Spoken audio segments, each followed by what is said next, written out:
This is the house I grew up in and the house I started skating in. This is the curb, my first curb I ever waxed, and you can still see it has a little bit of the outline on it. But I sat out here and I would cream it, cream it, cream it. 50-50s, 5-0s, no slides. Backyard, I don't know if it's still the same or whatnot, but it's where I had my box, had my flat bar, and I would just skate it.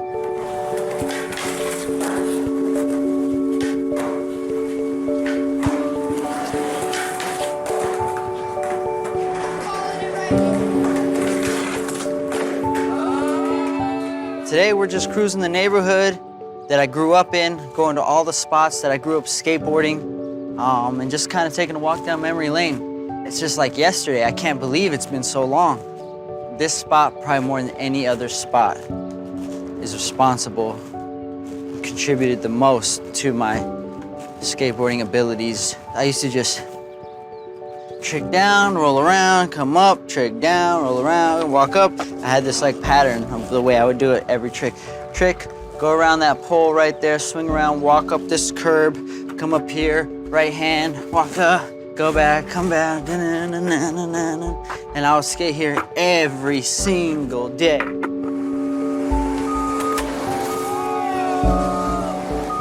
This was an everyday after school spot, weekend spot, Friday night spot, because there would be just enough lights that are on at night that we would skate here at night.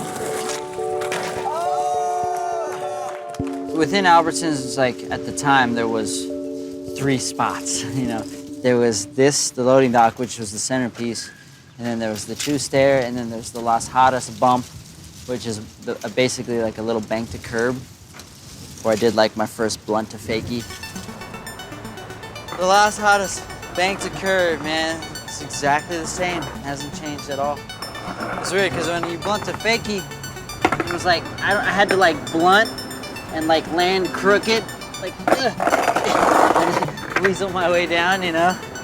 Not that exciting now, but believe it or not, this tattered piece of asphalt once brought great excitement to this young boy. Should I try the famous blunt to fakie? I think so.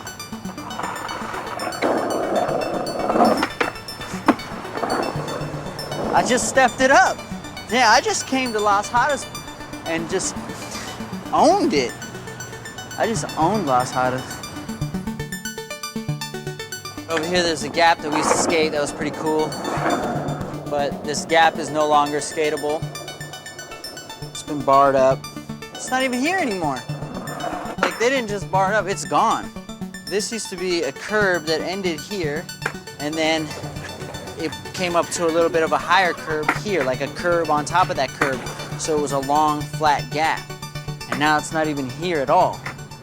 So there goes the neighborhood. This is a place where I did my first handrail, and they were called gold rails. And ironically, we come here now and they're silver. They changed the rails, but they still look exactly the way they were.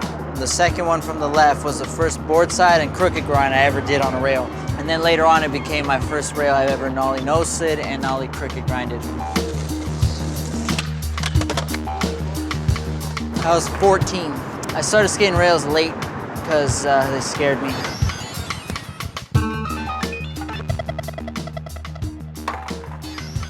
It's my first time seeing this like this.